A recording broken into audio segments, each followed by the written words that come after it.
شروع اللہ کا نام لے کر جو بڑا مہربان نہایت رحم والا ہے۔ یاسین، قسم ہے قرآن کی جو حکمت سے بھرا ہوا ہے۔ اے محمد صلی اللہ علیہ وآلہ وسلم، بے شک تم پیغمبروں میں سے ہو، سیدھے رستے پر ہو۔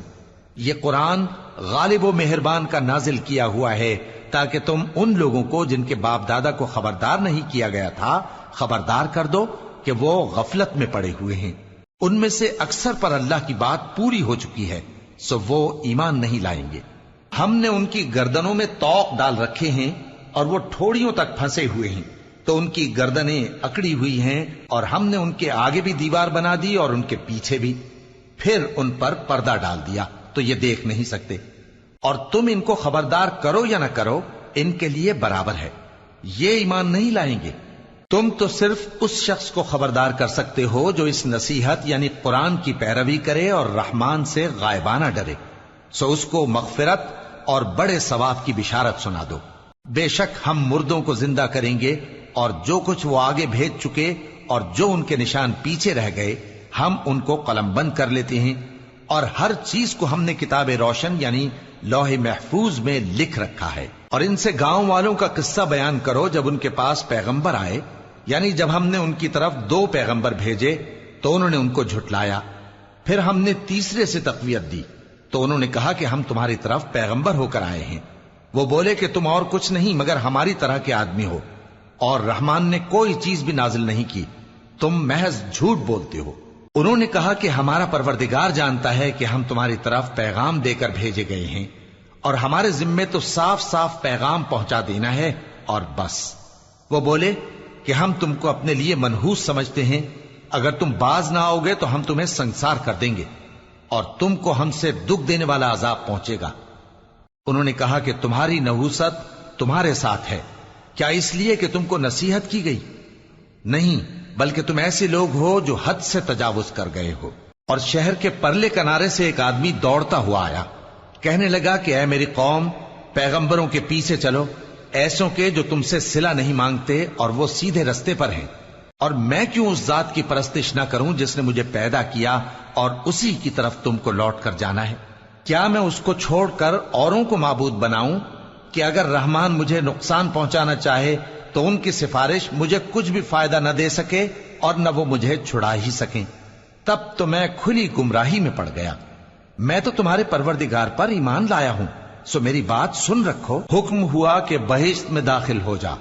بولا کاش میری قوم کو پتا چل جائے کہ میرے رب نے مجھے بخش دیا اور مجھے عزت والوں میں شامل کیا، اور ہم نے اس کے بعد اس کی قوم پر کوئی لشکر نہیں اتارا اور نہ ہم اتارنے والے تھے۔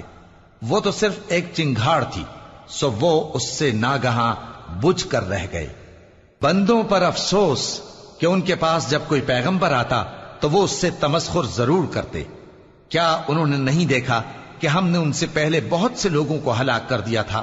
اب وہ ان کی طرف لوٹ کر نہیں آئیں گے، اور سب کے سب ہمارے روبرو حاضر کیے جائیں گے۔ اور ایک نشانی ان کے لیے زمین مردہ ہے کہ ہم نے اس کو زندہ کیا اور اس میں سے اناج اگایا، پھر یہ اس میں سے کھاتے ہیں، اور اس میں کھجوروں اور انگوروں کے باغ پیدا کیے اور اس میں چشمے جاری کر دیے تاکہ یہ ان باغوں کے پھل کھائیں، اور ان کے ہاتھوں نے تو ان کو نہیں بنایا، تو پھر کیا یہ شکر نہیں کرتے؟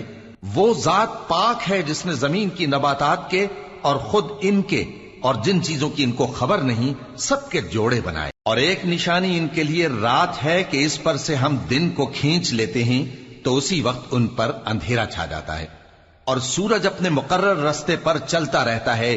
یہ اس غالب و دانا کا مقرر کیا ہوا اندازہ ہے۔ اور چاند کی بھی ہم نے منزلیں مقرر کر دیں، یہاں تک کہ گھٹتے گھٹتے کھجور کی پرانی شاخ کی طرح ہو جاتا ہے۔ نہ تو سورج ہی سے یہ ہو سکتا ہے کہ چاند کو جا پکڑے، اور نہ رات ہی دن سے پہلے آ سکتی ہے، اور سب اپنے اپنے مدار میں تیر رہے ہیں۔ اور ایک نشانی ان کے لیے یہ ہے کہ ہم نے ان کی اولاد کو بھری ہوئی کشتی میں سوار کیا، اور ان کے لیے ویسی ہی اور چیزیں پیدا کی جن پر یہ سوار ہوتے ہیں، اور اگر ہم چاہیں تو ان کو غرق کر دیں، پھر نہ تو ان کا کوئی فریاد رس ہو اور نہ ان کو رہائی ملے، مگر یہ ہماری رحمت اور ایک مدت تک کے فائدے ہیں۔ اور جب ان سے کہا جاتا ہے کہ جو تمہارے آگے اور جو تمہارے پیچھے ہے اس سے ڈرو تاکہ تم پر رحم کیا جائے، اور ان کے پاس ان کے پروردگار کی طرف سے کوئی نشانی نہیں آتی مگر اس سے منہ پھیر لیتے ہیں۔ اور جب ان سے کہا جاتا ہے کہ جو رزق اللہ نے تم کو دیا ہے اس میں سے خرچ کرو، تو کافر مومنوں کے متعلق کہتے ہیں کہ بھلا ہم ان لوگوں کو کھانا کھلائیں جن کو اگر اللہ چاہتا تو خود کھلا دیتا، تم تو کھلی گمراہی میں ہو۔ اور کہتے ہیں اگر تم سچ کہتے ہو تو بتاؤ یہ وعدہ کب پورا ہوگا؟ یہ تو ایک چنگھاڑ ہی کے منتظر ہیں جو ان کو اس حال میں کہ باہم جھگڑ رہے ہوں گے آ پکڑے گی، پھر نہ تو یہ وصیت ہی کر سکیں گے اور نہ اپنے گھر والوں میں واپس جا سکیں گے۔ اور جس وقت سور پھونکا جائے گا یہ قبروں سے نکل کر اپنے پروردگار کی طرف دوڑ پڑیں گے، کہیں گے ہائے بربادی، ہمیں ہماری خوابگاہوں سے کس نے جگہ اٹھایا۔ یہ وہی تو ہے جس کا رحمان نے وعدہ کیا تھا اور پیغمبروں نے سچ کہا تھا۔ وہ تو صرف ایک زور کی آواز ہوگی کہ سب کے سب ہمارے روبرو آ حاضر ہوں گے، پھر اس روز کسی شخص پر کچھ بھی ظلم نہیں کیا جائے گا اور تم کو بدلہ ویسا ہی ملے گا جیسے تم کام کرتے تھے۔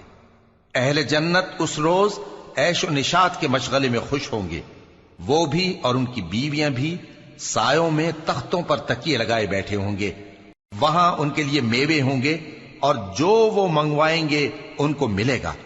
ان کو پروردگار مہربان کی طرف سے سلام کہا جائے گا اور وہ فرمائے گا کہ گناہ گارو تم آج الگ ہو جاؤ۔ اے آدم کی اولاد، کیا میں نے تم سے کہہ نہیں دیا تھا کہ شیطان کو نہ پوجنا، وہ تمہارا کھلا دشمن ہے، اور یہ کہ میری ہی عبادت کرنا یہی سیدھا رستہ ہے؟ اور اس نے تم میں سے بہت سی خلقت کو گمراہ کر دیا تھا، تو کیا تم سمجھتے نہیں تھے؟ یہی وہ جہنم ہے جس کے تمہیں دھمکی دی جاتی تھی، جو تم کفر کرتے رہے ہو اس کے بدلے آج اس میں داخل ہو جاؤ۔ آج ہم ان کے منہوں پر مہر لگا دیں گے اور جو کچھ یہ کرتے رہے تھے ان کے ہاتھ ہم سے بیان کر دیں گے اور ان کے پاؤں اس کی گواہی دیں گے۔ اور اگر ہم چاہیں تو ان کی آنکھوں کو مٹا کر اندھا کر دیں، پھر یہ رستے کو دوڑیں تو کہاں سے دیکھ سکیں گے؟ اور اگر ہم چاہیں تو ان کی جگہ پر ان کی صورتیں بدل دیں، پھر وہاں سے وہ نہ آگے جا سکیں اور نہ پیچھے لوٹ سکیں۔ اور جس کو ہم بڑی عمر دیتے ہیں تو اسے تخلیق میں اوندھا دیتے ہیں، یعنی اسے بچپن کی کمزوری والی حالت کی طرف لوٹا دیتے ہیں۔ تو کیا یہ سمجھتے نہیں؟ اور ہم نے ان کو یعنی اپنے پیغمبر صلی اللہ علیہ وآلہ وسلم کو شعر گوئی نہیں سکھائی اور نہ وہ ان کو شایع ہی ہے، یہ تو محض نصیحت ہے اور صاف صاف قرآن ہے، تاکہ اس شخص کو جو زندہ ہو خبردار کرے اور کافروں پر بات پوری ہو جائے۔ کیا انہوں نے نہیں دیکھا کہ جو چیزیں ہم نے اپنے ہاتھوں سے بنائیں ان میں سے ہم نے ان کے لیے مویشی پیدا کر دیے اور یہ ان کے مالک ہیں، اور ان کو ان کے قابو میں کر دیا تو کوئی تو ان میں سے ان کی سواری ہے اور کسی کو یہ کھاتے ہیں، اور ان میں ان کے لیے اور فائدے اور پینے کی چیزیں ہیں، تو کیا یہ شکر نہیں کرتے؟ اور انہوں نے اللہ کے سوا اور معبود بنا لیے ہیں کہ شاید ان سے ان کو مدد پہنچے، مگر وہ ان کی مدد کی ہرگز طاقت نہیں رکھتے، اور وہ ان کی فوج بنا کر حاضر کیے جائیں گے تو ان کی باتیں تمہیں غمناک نہ کر دیں۔ یہ جو کچھ چھپاتے اور جو کچھ ظاہر کرتے ہیں ہمیں سب معلوم ہے۔ کیا انسان نے نہیں دیکھا کہ ہم نے اس کو نطفے سے پیدا کیا، پھر وہ تڑاک پڑاک جھگڑنے لگا اور ہمارے بارے میں مثالیں بیان کرنے لگا اور اپنی پیدائش کو بھول گیا، کہنے لگا کہ جب ہڈیاں بوسیدہ ہو جائیں گی تو ان کو کون زندہ کرے گا؟ کہہ دو کہ ان کو وہ زندہ کرے گا جس نے ان کو پہلی بار پیدا کیا تھا، اور وہ ہر طرح کی تخلیق کو جانتا ہے، وہی جس نے تمہارے لیے سبز درخت سے آگ پیدا کی، پھر تم اس کی ٹہنیوں کو رگڑ کر ان سے آگ نکالتے ہو۔ بھلا جس نے آسمانوں اور زمین کو پیدا کیا، کیا وہ اس بات پر قادر نہیں کہ ان کو پھر ویسے ہی پیدا کر دے؟ کیوں نہیں؟ اور وہ تو سب کچھ پیدا کرنے والا کامل علم والا ہے۔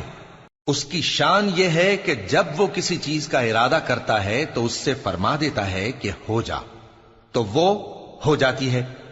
وہ ذات پاک ہے جس کے ہاتھ میں ہر چیز کی حکومت ہے، اور اسی کی طرف تم کو لوٹ کر جانا ہے۔